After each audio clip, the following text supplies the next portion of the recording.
আসসালামু আলাইকুম। Welcome to Halkenstein Infinity School. তোমরা যারা এলিজেবল আছো যে স্কলারশিপ পরীক্ষা দেওয়ার জন্য, তারা হয়তো এতদিনে খুব ভালো মতো জেনে গেছো তোমাদের পরীক্ষা হবে হচ্ছে বাংলা, ইংরেজি, বিজিএস, তারপর কি ম্যাথ অ্যান্ড সায়েন্সের উপরে। তো ফাইন, আমরা হচ্ছে একটা সিরিজ, মানে আমার তরফ থেকে পার্সোনালি তোমরা একটা সিরিজ পাবা, যে সিরিজে কীভাবে আমরা বিজিএস পড়বো, কীভাবে বাংলা পড়বো, কীভাবে বিজ্ঞান পড়বো, এই পুরো সিরিজটা এইভাবে সাজানো থাকবে। It's only dedicated for scholarship exam. দেখো, বাংলা, আসলে বাংলার সাবজেক্টের ক্ষেত্রে আমরা সময় তো আসলে এমনি কম দিই। তুমি মানো না মানো এটা সত্য, কিন্তু স্কলারশিপ পাইতে গেলে বাংলায় কিন্তু ভালো করতে হবে। এখন বাংলায় টোটাল তোমার নাম্বার আছে কত? 100। বাংলায় টোটাল নাম্বার হচ্ছে 100। এই 100-র মধ্যে তুমি কতটুকু তুলতে পারতেছো, দ্যাটস দ্য ফ্যাক্ট। নাম্বারে তুমি দেখো, এটা তো দুই ভাগে ভাগ হবে। বাংলা নির্মিতি যে অংশটাতে নির্মিতি বা ব্যাকরণ আছে, সেটার একটা পার্ট। আমি যদি তোমাদেরকে ভুল না করি, একদম স্ক্রিনে তোমরা হয়তো দেখতে পাচ্ছ যে এই যে এটা হচ্ছে কিসের জন্য? এটা হচ্ছে তোমার প্রবন্ধ রচনা নির্মিতি অংশের জন্য। এখানে তোমার 30 মার্কস, আর এইখানে তোমার বাকি যা মার্ক আছে এদিকে আছে 70। তো কথা হচ্ছে যে বাংলায় ভালো করব কিভাবে।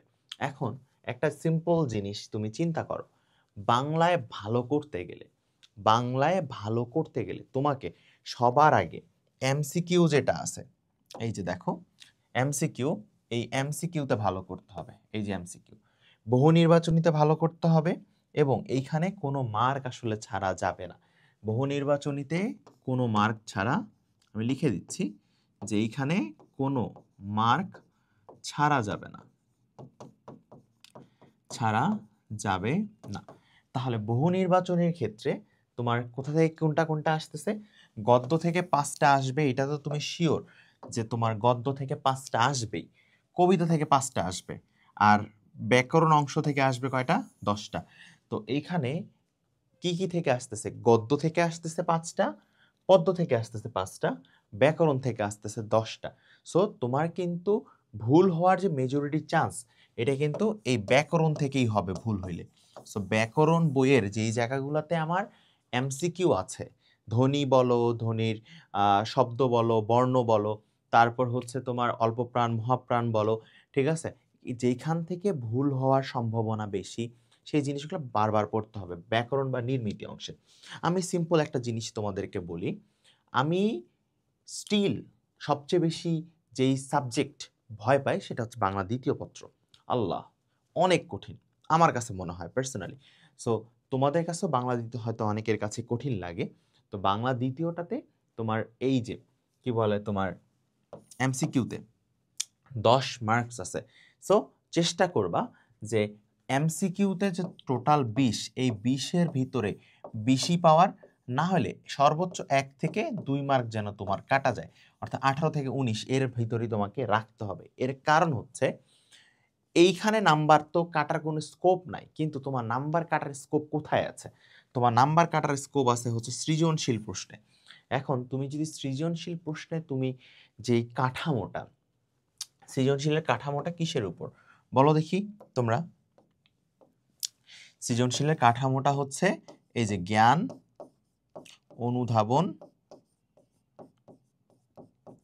অনুধাবন, প্রয়োগ, আর একটা হচ্ছে উচ্চতর দক্ষতা, তাই না? এখন তুমি যদি পরীক্ষার হলে কোশ্চিন যখন অ্যান্সার করবা, তোমার অ্যান্সার স্ক্রিপ্টে যদি জ্ঞান কোনটা, অনুধাবন কোনটা, বিশেষ করে খ মার্কের ক্ষেত্রে এখানে তোমার জ্ঞানের অংশ থাকবে, অনুধাবনের অংশ থাকবে, কিন্তু সেটা যদি বোঝাই না যায়, আবার প্রয়োগের ক্ষেত্রে জ্ঞান, অনুধাবন, প্রয়োগ 3টা করে প্যারা হবে। প্রথম লাইনটা হবে জ্ঞান, এরপরে ওইটার উপর বেসিস করে হবে কি অনুধাবন, তারপর প্রয়োগটা হবে।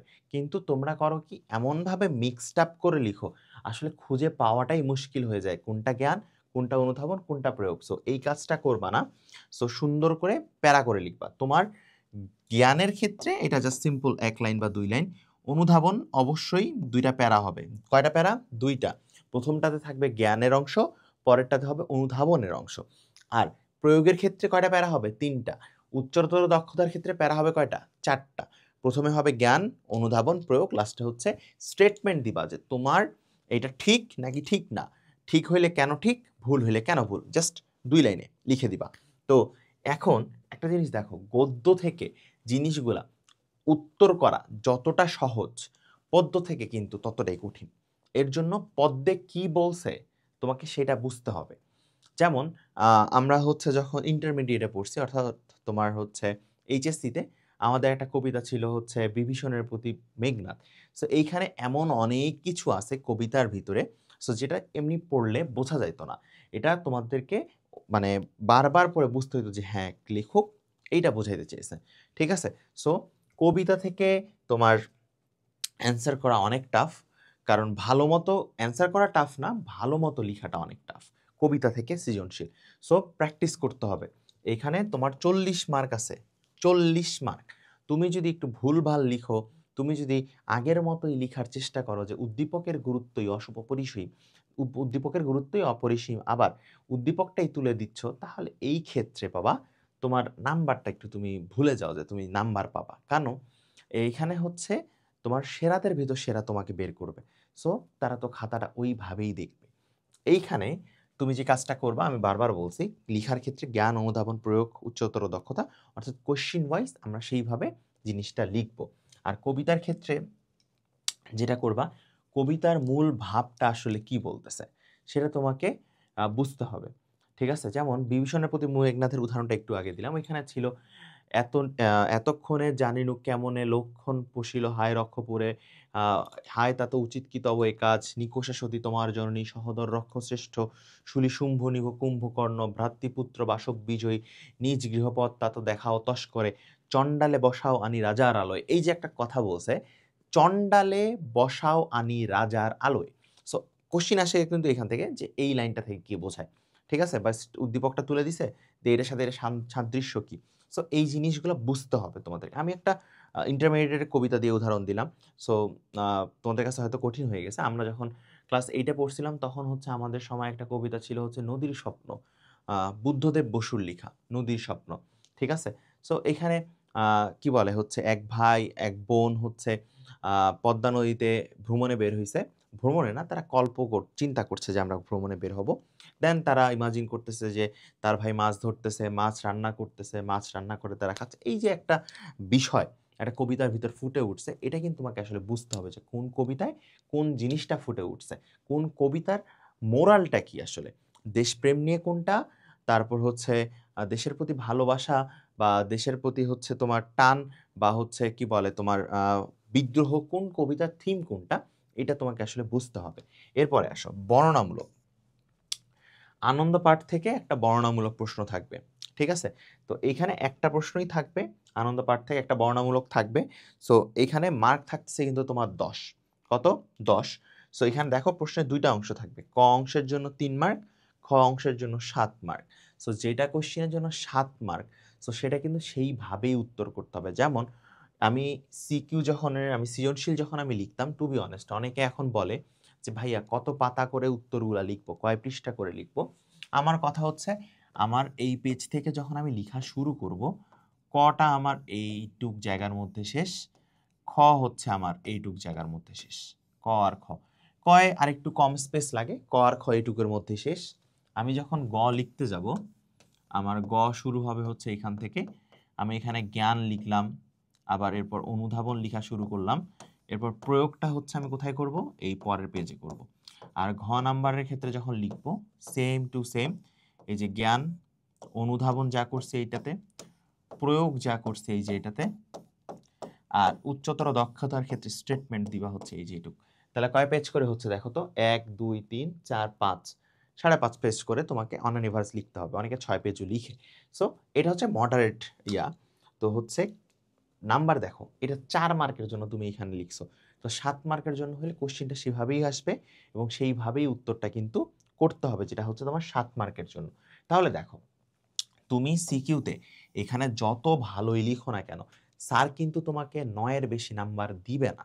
9 এর বেশি দিবে না। তুমি যদি এক্সট্রিম ভালো লিখো, ইন দ্যাট কেস তোমাকে কিন্তু 10 দিবে। আদারওয়াইজ 10 কিন্তু দিবে না। তাহলে এখানে তুমি ধরে নাও যে 9 করে তুমি হচ্ছে 36 পাচ্ছ। এইখানে তোমার হচ্ছে বর্ণনামূলকের ক্ষেত্রে, বর্ণনামূলকের ক্ষেত্রে কি হচ্ছে, বর্ণনামূলকের ক্ষেত্রে তুমি দেখবা যে হচ্ছে তুমি যত ভালোই লিখো স্যার তোমাকে 8 দিবে বা 9 দিবে, স্যাররা 1 মার্ক কাটবেই। ঠিক আছে, এটা এটা হচ্ছে তোমার ম্যাথ না বা সায়েন্স না যে হচ্ছে একদম নাম্বার দিয়েই দিবে, সম্পূর্ণ নাম্বার, ছাকা নাম্বার, আসলে বিষয়টা এরকম না। এখন আসো হচ্ছে নির্মিতি অংশের ক্ষেত্রে, যে নির্মিতি অংশের আমি তো হচ্ছে তোমাকে আসলে বললাম যে এখানে হচ্ছে গদ্য থেকে আসবে, পদ্য থেকে আসবে। সো এখানে আরেকটা জিনিস প্রচুর প্র্যাকটিস করতে হবে। এখানে এটা মিস হয়ে গেছে যে এখানে এটা হচ্ছে প্রচুর প্র্যাকটিস, প্র্যাকটিস ছাড়া আসলে কোনো বুঝ নেই এখানে, প্রচুর প্র্যাকটিস করতে হবে। তুমি প্র্যাকটিস না করলে বাংলা সেকেন্ড বলো, গদ্য পদ্য বলো, এমসিকিউতে ভালো করতে পারবে না। এরপর আসো নির্মিতি অংশে। নির্মিতি অংশে দেখতেই পাচ্ছ যে তোমার পত্র রচনা আছে, লেটার রাইটিং। এরপর হচ্ছে সারাংশ, সারমর্ম, ভাব সম্প্রসারণ, প্রবন্ধ রচনা। তো পত্র রচনা এটা খুবই সিম্পল একটা জিনিস। বই তোমরা যদি তোমাদের ক্লাস 8-এর বইটা খুলে দেখো, দেখবা যে পত্র রচনার ক্ষেত্রে কিভাবে মানে লিখছে আর কি প্যাটার্নগুলা, তাহলে দেখলেই বুঝতে পারবা যে পত্র রচনাটা কিভাবে লিখবা বা ফরম্যাটটা। এখানে অবশ্যই নির্মিত অংশে ভালো করতে গেলে অবশ্যই তোমাকে ফরম্যাট মেনটেন করতে হবে। ফরম্যাট বলতে হচ্ছে লেখার যে অ্যাকচুয়াল নিয়মটা। যেমন সারাংশ বা সারমর্মের ক্ষেত্রে আমরা কি করি, একদম সারাংশ হইলে পুরোটাই তুলে দিই। সো না, পুরোটা না। একটা জিনিস মনে রাখবা, প্রতি 3 লাইনের বিপরীতে তুমি 1 লাইন লিখবা। তোমার যদি কোশ্চিনে 15টা লাইন দেওয়া থাকে, তুমি অবশ্যই চেষ্টা করবা যে এখান থেকে 2 লাইন বা 3 লাইনে সারাংশটা লিখতে। ঠিক আছে, 2 লাইন বা 3 লাইনে, ম্যাক্সিমাম গেলে 4 লাইন, এর বেশি যেন নাই যায়। ঠিক আছে, এরপরে আসো ভাব সম্প্রসারণ। ভাব সম্প্রসারণের ক্ষেত্রে একদম সম্প্রসারিত ভাব কি, কিভাবে কি বুঝাইছো, সো এটা যেন একদম ঠিকঠাক মতো লিখতে পারো আর কি, যে তুমি কোশ্চেনে যেটা এসেছে ঠিক সেটাই বুঝাইতে পারছো। এখন আসো প্রবন্ধ রচনার ক্ষেত্রে। অনেকে বলে যে ভাইয়া রচনা কয় পৃষ্ঠা লিখবো। টু বি অনেস্ট ভাইয়া, 15 মার্ক আছে, 15 মার্কের মধ্যে তুমি যদি প্রতি পেজে 1 মার্ক করেও ধরো, তাও তোমাকে 15 পেজ লিখতে হবে। সে 15 পেজ, একটু ভয় দেখাইলাম, আসলে 15 পেজ লাগে না। তুমি ধরো যে পার পেজে তুমি হচ্ছে 1.5 নাম্বার করে পাবা, তাও অন্তত তোমাকে 10 পেজ রচনা লিখতেই হবে। একদম মিনিমাম লিখলেও তোমাকে 10 পেজ রচনা লিখতে হবে। তুমি রচনা যত ভালোই লিখো, স্যার এখানে তোমাকে 13-র বেশি দিবে না বা 12-র বেশি দিবে না। রচনায় ভালো নাম্বার পাইতে গেলে যেটা তোমার করতে হবে সেটা হচ্ছে কোটেশন ইউজ করতে হবে, যে তোমার যে রচনাটা দিছে সেই রচনার বেসিসে কোন কবি কি বলছে, কোন লেখক কি বলছে, একটা ইংরেজি তোমার পয়েম কি আছে বা বাংলা কবিতা কি আছে, সো এই জিনিসগুলো লিখবা। ঠিক আছে, যেমন আমাদের সময় হচ্ছে আসছিল হচ্ছে সম্ভবত, আমি যখন এসএসসি পরীক্ষা দেই তখন আমরা আমাদের সময় আসছিল কি, আমাদের সময় আসছিল মনে হয় বাংলাদেশের ষড়ঋতু, এইরকম কিছু একটা আসছিল আর কি, যে এইটা নিয়ে লিখো আর কি। তখন আমি মনে হয় লিখছিলাম যে গ্রীষ্ম, বর্ষা, শরৎ, হেমন্ত, শীত, বসন্ত, 6টি পাখি 6টি সুরে এসে বাংলাদেশে করে ডাকাডাকি। ঠিক আছে, তো এই জিনিসগুলো লিখছিলাম যে গ্রীষ্মকালে কি হয়। ঠিক আছে, তারপর মনে হয় লিখছিলাম যে গ্রীষ্মকালে একটা কবিতার উদাহরণ দিয়েছিলাম যে রোদে পুড়িয়ে হাওয়ায় উড়িয়ে। ঠিক আছে, তো এই জিনিসগুলা অবশ্যই মনে রাখতে হবে যে তুমি কোনটার ক্ষেত্রে কোনটা পড়তেছো। অনেক সময় ধরো তোমার স্বদেশ প্রেম লিখতে দিছে, বা হচ্ছে তোমার ধরো বাংলাদেশের ষড়ঋতু লিখতে দিছে, বা তোমার কোনো একটা বিপ্লব নিয়ে লিখতে দিছে। তো লিখতে যখন দিছে সেটার উপর বেসিস করে কোটেশন কিছু মুখস্থ রাখবা, যে তোমার পয়েন্ট যখন করবা, পয়েন্টিং যখন করবা অবশ্যই। আচ্ছা, আরেকটা জিনিস বলা থেকে গেছে, সেটা হচ্ছে রচনা 15 মার্ক, অবশ্যই এখানে যেন পয়েন্ট 18 থেকে 20টা পয়েন্ট থাকে রচনায়, 18 থেকে 20টা পয়েন্ট যেন তুমি লিখতে পারো রচনা। ঠিক আছে, এটা যেন একটু ইনশিওর করবা। কথা বুঝতে পারছি? এবং সে কোন পয়েন্টের আন্ডারে কোন তুমি হচ্ছে কোটেশনটা দিবা, এটা আগে থেকে ঠিক করে আসবা। তো এরকমভাবে যেটা তোমাকে বললাম যে কোথাটায় কিভাবে লিখবা না লিখবা, এটাও তো তোমাকে বলা হয়েছে। এটাই তুমি যদি একদম মিনিমালিস্টিক ওয়েতে লিখো তাহলে দেখবা তুমি 5-এ 5 পেয়ে গেছো। এটা বড় কোনো মতেই করা যাবে না সারাংশ সারমর্ম। রচনার ক্ষেত্রে দেখবা যে রচনার ক্ষেত্রে হচ্ছে তোমাকে হয়তো 4 দিবে, ভাব সম্প্রসারণ 4 দিবে। তাহলে আমি যেই ওয়েতে বলছি যে লিখার কথা, ফরম্যাট মেইনটেইন, তাহলে দেখবা যে তুমি মোটামুটি নির্মিত 30-এর মধ্যে তুমি মোটামুটি 25 বা 26 ইনশাআল্লাহ তুমি শিওর পেয়ে যাবা।